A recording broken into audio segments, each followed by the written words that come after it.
아가서 6장 4절에서 13절 말씀이요. 저 한 절씩 교독하겠습니다. 내 사랑아, 너는 디르사같이 어여쁘고 예루살렘같이 곱고 깃발을 세운 군대같이 당당하구나. 내 눈이 나를 놀라게 하니 돌이켜 나를 보지 말라. 내 머리털은 길러 쌍짓게 내 이는 목욕하고 나오는 암양 떼 같으니 쌍태를 가졌으며 새끼 없는 것은 하나도 없구나. 너 속에 내 땀은 왕비가 60명이요 후궁이 80명이요 시녀가 무수하되 내 비둘기 내 완전한 자는 하나뿐이구나. 그는 그의 어머니의 왼딸이요 그 남자가 귀중하게 여기는 자는 자라. 여자들이 그를 보고 낸자라 하고 왕비와 공들도 그를 칭찬하는구나. 아침빛같이 뚜렷하고 달같이 아름답고 해같이 맑고 깃발을 세운 군대같이 당당한 여자가 누구인가. 골짜기에 푸른 초목을 보려고 포도나무가 숲이 났는가. 성류나무가 꽃이 피었는가. 알려고 내가 운동산에서 내려왔을 때에 부지 중에 내 마음이 나를 내 귀한 백성의 수레 가운데 이르게 하였구나. 돌아오고 돌아오라 슬라피 여자야. 돌아오고 돌아오라 우리가 너를 보게 하라. 너희가 어찌하여 만한 여인으로 춤추는 것을 보는 것처럼 슬라피 여자를 부르느냐. 아멘. 아가서는 솔로몬과 술람미의 사랑을 그리고 있습니다.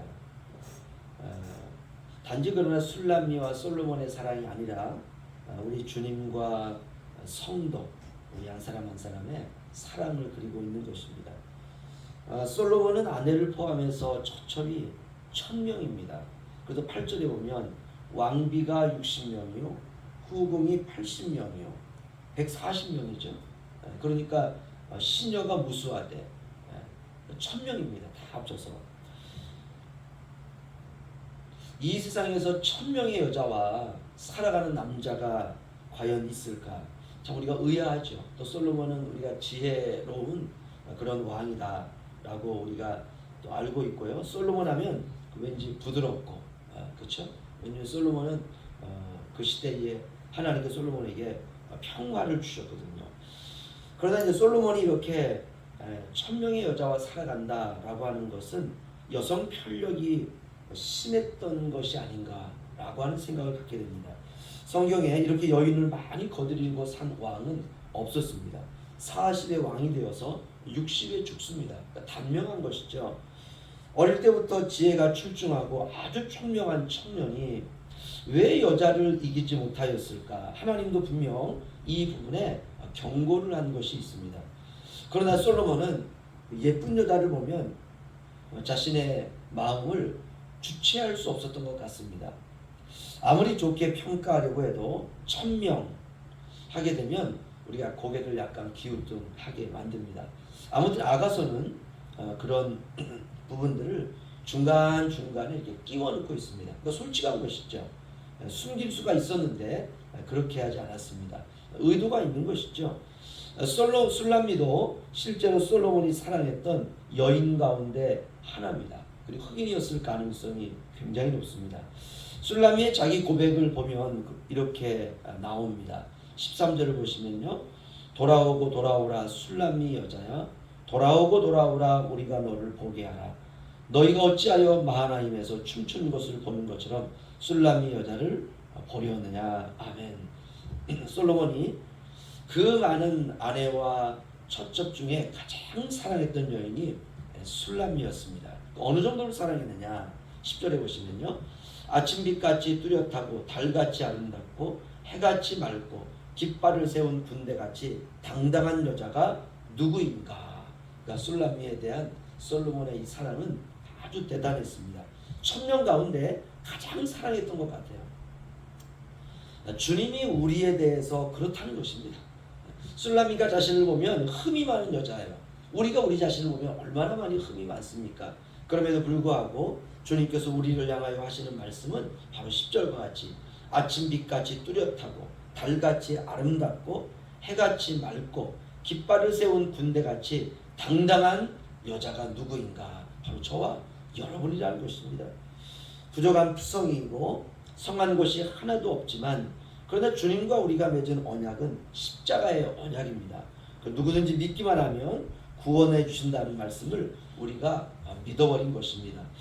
그럼 믿음 이후에 우리가 어떻게 살아야 되는가? 오늘 제목이 빛나는 인격으로 살자라는 제목인데요. 우리가 빛나는 인격으로 사는 것입니다.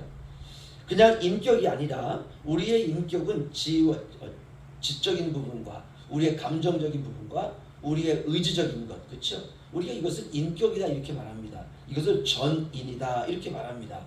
우리가 이렇게 살아갈 때 빛나는 인격으로 살아가는 것이에요. 빛이 나는 것이 우리의 인격이에요.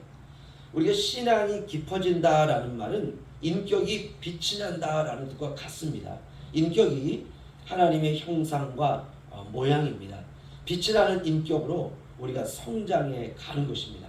사람들 우리를 볼 때에 야, 예수 믿는 사람이 다르긴 다르구나. 어려움이 왔을 때, 환란이 왔을 때, 역경이 왔을 때 사람들 우리를 보고 야, 다르긴 다르구나. 역시 신앙이 깊구나. 그겁니다. 사람들이 우리에게 기대하는 것은 바로 그거예요. 그래서 우리가 세상에도 기준이라는 게 있지 않습니까? 그렇죠? 그런데 그 기준이라고 하는 것, 이것을 우리가 높여버리는 것이에요. 아니 뭐 남들 다 그 정도 아는데 뭐 이게 아니라 그 기준을 아예 그냥 높여버리는 것입니다. 어떻게 하면 되느냐? 은혜가 필요합니다. 우리에게 굉장히 큰 은혜가 필요합니다. 우리가 물질을 좀 예로 들면요, 우리가 주님께 물질을 드릴 때 딱 기준이 11조입니다. 그러나 은혜를 받으면 이런 기준이 사라져요. 그냥 하나님께 드리는 거예요. 이래서 감사하고 저래서 감사하고 삶에 좀 곤고함이 와도 감사하고 기준을 그 어떤 하나의 어떤 기준을 이렇게 은혜를 받으면 이 기준이 사라져 버립니다. 나에게는 뭐 10의 2조든 10의 3조든 뭐 10의 5조가 되었든 주님 앞에 감사의 마음으로 드리는 것입니다. 모든 것이 주님의 것이니 그 기준으로 스스로 우리가 얼거매지 않는 것입니다. 그래야 넉넉한 사람이 되는 것입니다. 우리가 사람들을 대할 때에도 그렇습니다. 율법을 넘어서는 대인관계, 율법에서 말하고 있는 것은 하나의 틀이죠. 그러나 그 율법으로 우리의 규정짓는 대인관계를 넘어서는 것입니다. 그것이 바로 원수를 사랑하는 것 아닙니까? 원수를 사랑할 정도가 됐다면 우리가 사랑하지 못할 사람이 없다는 것입니다. 그럴 때 우리의 인격이 빛나는 인격으로 살아갈 수가 있습니다. 우리가 세상을 살아갈 때 팍팍하게 살 필요가 없습니다. 모든 관계와 삶을 넉넉하고 후하게 사는 것입니다. 그러면 우리의 인격도 빛이 납니다. 이렇게 우리가 한 세상 살다가 멋지게 천국 가는 것입니다. 덤으로 얹어주는 마음, 그렇죠? 우리가 뭐 시장 같은 데 가면 할머니들이 어떤 물건을 팔고 있습니다. 이 길에서. 우리가 거기서 뭐 조그만한 거라도 하나 뭐 1,000원어치라도 살면 거기에 조금 더 덤으로 얹어주죠. 그렇죠? 우리가 사람과의 관계도 그렇습니다. 너와 나의 관계에서 뭐 그냥 서로가 가지고 있는 기준, 그 기준으로 우리가 관계를 갖는 것이 아니라 거기에 덤으로 사랑을 얹어주고 그 안에 위로를 얹어주고 그 덤이 있는 인생, 그러면 세상이 밝아지고 사람과의 관계도 밝아지는 것입니다. 우리가 예수 그리스도를 믿고 난 이후에 우리의 삶이 빛나는 인격으로, 정말 빛이 활활 타오르는 그런 인격으로 우리가 살아가는 저와 여러분 되시길 주의 이름으로 축원합니다.